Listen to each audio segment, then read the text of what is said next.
కార్మిక వ్యవసాయ రైతు సంఘాల ఆధ్వర్యంలో ఈ నెల 9న దేశవ్యాప్తంగా సార్వత్రిక సమ్మె నిర్వహించనున్నారు. 4 లేబర్ కోడ్ను రద్దు చేయాలని డిమాండ్ చేశారు. దేశంలో ఉపాధి అవకాశాలు పెంచాలని డిమాండ్ చేస్తూ సమ్మె చేయనున్నారు. కేంద్ర ప్రభుత్వం ప్రజా రైతు వ్యతిరేక విధానాలతో 147 కోట్ల మందికి నష్టం జరుగుతోందని కార్మికులు ఆందోళన వ్యక్తం చేస్తున్నారు. సమ్మె శాంతియుతంగా ఎలాంటి అవాంఛనీయ సంఘటనలకు అవకాశం లేకుండా సమ్మెలో అన్ని వర్గాల ప్రజలు పాల్గొనాలని పిలుపునిచ్చారు. సార్వత్రిక సమ్మెలో ఆర్టీసీ, ఇతర రవాణా రంగ కార్మికులందరూ పాల్గొని విజయవంతం చేయాలని కోరుతూ ఆర్టీసీ క్రాస్ రోడ్లోని బస్ భవన్ ముందు ఆర్టీసీ కార్మిక వివిధ సంఘాల నాయకులు సమ్మెకు సంబంధించి కరపత్రాలను పంపిణీ చేశారు.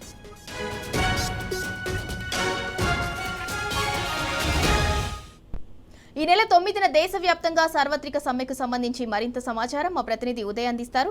ఉదయ్, కార్మిక వ్యవసాయ రైతు సంఘాల ఆధ్వర్యంలో ఈ నెల 9న దేశవ్యాప్తంగా అయితే సార్వత్రిక సమ్మె జరగనుంది. దానికి సంబంధించి డీటెయిల్స్ ఏంటి? Good evening Sindhura. ఈ నెల 9న జాతీయ సార్వత్రిక సమ్మెలో పాల్గొందామని చెప్పేసి కార్మిక సంఘాల నాయకులు కూడా ముక్త కంఠంతో తెలిపారు. 4 లేబర్ కోడ్లను రద్దు కోసం, ఆర్టీసీల రక్షణ మరియు విద్యుత్ పాస్ బస్ల విధానంలో మార్పు కోసం జాతీయ సార్వత్రిక సమ్మెను విజయవంతం చేద్దామని చెప్పేసి ఆర్టీసీ కార్మిక సంఘాల నాయకులు కూడా ఉదయం చెప్తున్న పరిస్థితి మనం చూస్తా ఉన్నాం. దాదాపు ఈ సమ్మెను విజయవంతం చేసేందుకు కూడా బస్ భవన్ ముందు కరపత్రాలను కూడా పంపిణీ చేశారు.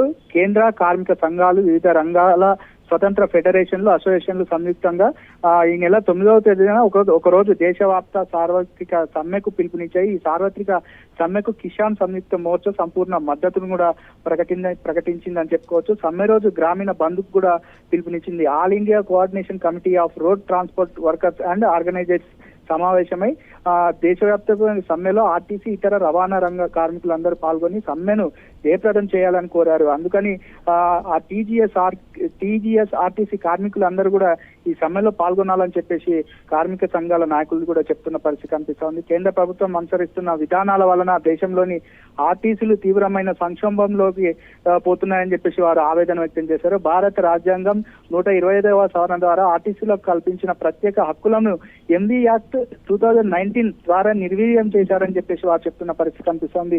ఈ చట్టం ద్వారా ప్రజా రవాణా, సరుకు రవాణాలోకి యాప్ ఆధారిత సంస్థలు అగ్రిగేటర్స్ పేరుతో అనుమతించి ఆర్టీసీలను చిన్న యాజమానులు దివాలా తీస్తున్నారని చెప్పేసి వారు ఆవేదన చెప్తున్న పరిస్థితి కనిపిస్తోంది. ఇంతకు ముందున్న పర్మిట్ వ్యవస్థను సరళీకరించి ఒకే పర్మిట్ విధానం తెచ్చారు.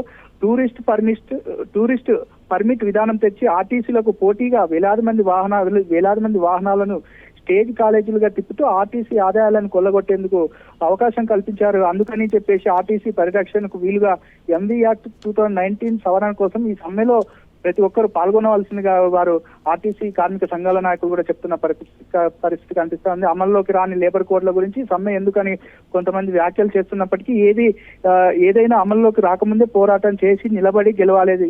లేదంటే అవి అమలైన తర్వాత మార్చుకోవడం దాదాపు అసాధ్యం అవుతుందని చెప్పేసి కార్మిక సంఘాల నాయకులు పెద్ద ఎత్తున చెప్తున్న పరిస్థితి కనిపిస్తా ఉంది. ఏదేమైనా ఈ నెల 9వ తేదీన జరగబోయే సమ్మె కార్యక్రమాన్ని ప్రతి ఒక్కరూ విజయవంతం చేయాలని చెప్పేసి ఆర్టీసీ కార్మిక సంఘాల నాయకులు చెప్తున్న పరిస్థితి కనిపిస్తా ఉంది. Sindhura. Right, thank you Uday. కార్మిక వ్యవసాయ రైతు సంఘాల ఆధ్వర్యంలో అయితే ఈ నెల 9న దేశవ్యాప్తంగా సార్వత్రిక సమ్మె అయితే జరగనుంది. 4 లేబర్ కోడ్లు రద్దు చేయాలని వారైతే డిమాండ్ చేయాలనేసి సమ్మెకైతే పిలుపునిచ్చారు. దేశంలో ఉపాధి అవకాశాలు పెంచాలని డిమాండ్ చేస్తూ ఈ సమ్మె అయితే నిర్వహించనున్నారు. కేంద్రం ప్రజా రైతు వ్యతిరేక విధానాలతో దాదాపు 147 కోట్ల మందికి అయితే నష్టం వాటిల్లనుంది. దానికే కార్మిక సంఘాలు ఆగ్రహం వ్యక్తం చేస్తున్నాయి.